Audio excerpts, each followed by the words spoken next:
নমস্কার সকলকে।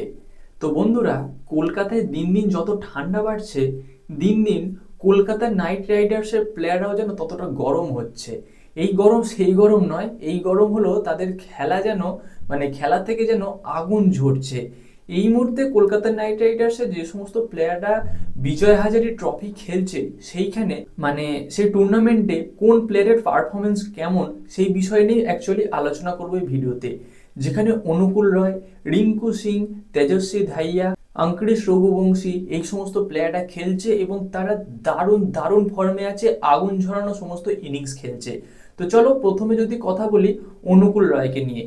দেখো, অনুকূল রয় মোটামুটি 2-3 বছর ধরে কিন্তু এই কেকেআর দলের সঙ্গে রয়েছে, তবে নিয়মিত প্রথম ইলেভেনের সুযোগ পায় না, বা যে কটা ম্যাচে সুযোগ পেয়েছে সেই কটা ম্যাচে কিন্তু অতটাও ভালো পারফরমেন্স করতে পারেনি, বা তার থেকে আশানুরূপ পারফরমেন্স পাওয়া যায়নি।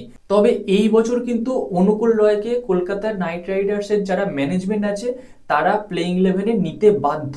কিভাবে নেমে কোন প্লেয়ারকে বসাবে, কোন প্লেয়ারকে কি করবে সেটা জানার দরকার নেই, কিন্তু অনুকূল রয়কে নিতে হবে। তার কারণটা কি? মোটামুটি সৈয়দ মুস্তাক আলী ট্রফি যারা ফলো করেছো তারা জানবে, সৈয়দ মুস্তাক আলী ট্রফিতে এই বছর ম্যান অফ দ্য টুর্নামেন্ট টুর্নামেন্টের সেরা প্লেয়ার হয়েছে অনুকূল রায়। তার দলকে সে জিতিয়েছে। টোটাল বোধহয় 19টা না 20টা না 18টা এরকম একটা উইকেট নিয়েছে। এবার সেই সৈয়দ মুস্তাক আলী ট্রফি শেষ, বিজয় হাজারে ট্রফি হচ্ছে। এই বিজয় হাজারে ট্রফিতেও কিন্তু দারুণ পারফরমেন্স করছে, সেটা ব্যাট হাতে বলো আর বল হাতেই বলো। সেখানে আজকে ছিল ঝাড়খণ্ডের ম্যাচ। ঝাড়খণ্ডের সঙ্গে পন্ডিচেরির খেলা ছিল, যেখানে অনুকূল রায় ব্যাট হাতে রান করে 53 বলে 98 রান। লাস্ট ওভারে যখন খেলা চলছে তখন অনুকূল রায় কিন্তু 6 মারে 4টে এবং 4 মারে 2টো, টোটাল কিন্তু ওই ওভারে 32 রান নিয়েছে। আর এই 53 বলে 98 রানের ইনিংসের মধ্যে কিন্তু 7টা 4 এবং 8টা 6 মেরেছে। কতটা বিধ্বংসী ইনিংস ওয়ানডে ফরম্যাটে, এটা তোমাদের কাছে নতুন করে বলার কিছু নেই। আর বল হাতে 9 বা 4 বলে কিন্তু 58 রানে 2 উইকেট নিয়েছে। ইকোনমি 6, তবে ইম্পর্টেন্ট 2টো উইকেট নিয়েছে, এবং এই ম্যাচটা জেতানোর পেছনেও কিন্তু এই অনুকূল রায়ের ভূমিকা ছিল যথেষ্ট। তো এইরকম পারফরমেন্স দেখে তোমাদের কি মনে হচ্ছে, এইরকম একটা প্লেয়ারকে ফার্স্ট ইলেভেন থেকে কখনো বসিয়ে রাখা যায়? এই প্লেয়ারটাকে কিন্তু এই বছর নিতেই হবে। নিজের দলকে এই বছর সৈয়দ মুস্তাক আলী ট্রফি জেতালো, বিজয় হাজারে ট্রফিতেও কিন্তু নিজের দলকে দারুণভাবে এগিয়ে নিয়ে যাচ্ছে। হয়তো কেকেআর দলকেও চ্যাম্পিয়ন করে দিল এই বছর। কেননা একটা প্লেয়ারের ফর্ম কিন্তু খুবই গুরুত্বপূর্ণ। এই বছরে কিন্তু এই প্লেয়ারটা যেরকম ফর্মে রয়েছে, যেমন ব্যাট করছে, যেমন বল করছে, আর এই অনুকূল রায়ের ফিল্ডিং সম্পর্কে তো নতুন করে বলার কিছুই নেই। তো এই কোয়ালিটির যদি পারফরমেন্স দিতে পারে কেকেআর দলে এসে, কেকেআর দলও কিন্তু এই বছর চ্যাম্পিয়ন হতে চলেছে, আমি এখন থেকে বলে রাখলাম। তো অনুকূল রায়ের কথা গেল, এবার যদি রিঙ্কু সিংকে নিয়ে কথা বলি। যেখানে আজকে উত্তরপ্রদেশের সঙ্গে বড়োদার ম্যাচ ছিল, উত্তরপ্রদেশের হয়ে কিন্তু রিঙ্কু সিং ব্যাট করেছে 67 বলে 63 রান। আউট হয়ে গেছে ঠিকই, তবে টোটাল ইনিংসে 2টো 4 এবং 3টে 6 মেরেছে। এবং সেই সঙ্গে রিঙ্কু সিং কিন্তু এখন বলও করছে, আর রিঙ্কু সিং তো বল করে মোটামুটি তোমরা জানো। আজকে বলও করেছে, সেখানে 5 ওভারে 29 রান দিয়ে একটা উইকেট তুলে নিয়েছে।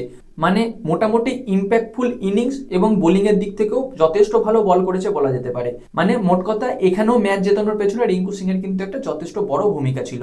আর রিঙ্কু সিং বরাবর ভালো খেলে, এই বছরেও ভালো খেলবে, প্রথম একাদশে সুযোগও পাবে, এটা নতুন করে বলার কিছু নয়। এইবার যে প্লেয়ারটাকে নিয়ে কথা বলবো সে হলো তেজস্বী ধাইয়া, যেখানে আজকে দিল্লি দলের হয়ে বিজয় হাজারে ট্রফিতে খেলতে নেমেছিল।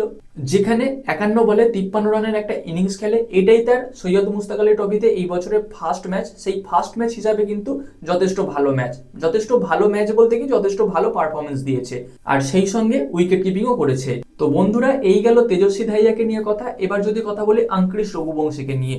গতদিন কিন্তু অঙ্কুরিশ রঘুবংশীর একটা ইনজুরি হয়েছিল, হসপিটালে পর্যন্ত তাকে ভর্তি করতে হয়েছিল, তবে চোট খুব একটা গুরুতর না থাকার কারণে তাকে কিন্তু সেই দিনই ছেড়ে দেওয়া হয়। এবং আজকে অঙ্কুরিশ রঘুবংশী কিন্তু দারুণ একটা ইম্পর্টেন্ট ইনিংস খেলে মুম্বাইয়ের হয়ে। 66 বলে 68 রানের একটা ইনিংস খেলে, যেখানে কিন্তু সে নট আউট যায়। তো আপাতত এই 4টে প্লেয়ারকে নিয়ে কথা বললাম। ভিডিওটা কেমন লাগলো তোমরা কমেন্টে জানিও। কোন প্লেয়ারের পারফরমেন্স আজকে তোমাদের সব থেকে বেশি ভালো লেগেছে বলে মনে হয়েছে সেটাও কমেন্টে জানিয়ে দিয়েছিও। এবং এর পরবর্তীতে আরও এরকম আপডেট পেতে চাইলে অবশ্যই আমাদের চ্যানেলটাকে সাবস্ক্রাইব করে তার পাশের বেল আইকনটাকে অন করে দিয়েছিও। তো গাইস, দেখা হচ্ছে পরবর্তী ভিডিওতে। Bye bye.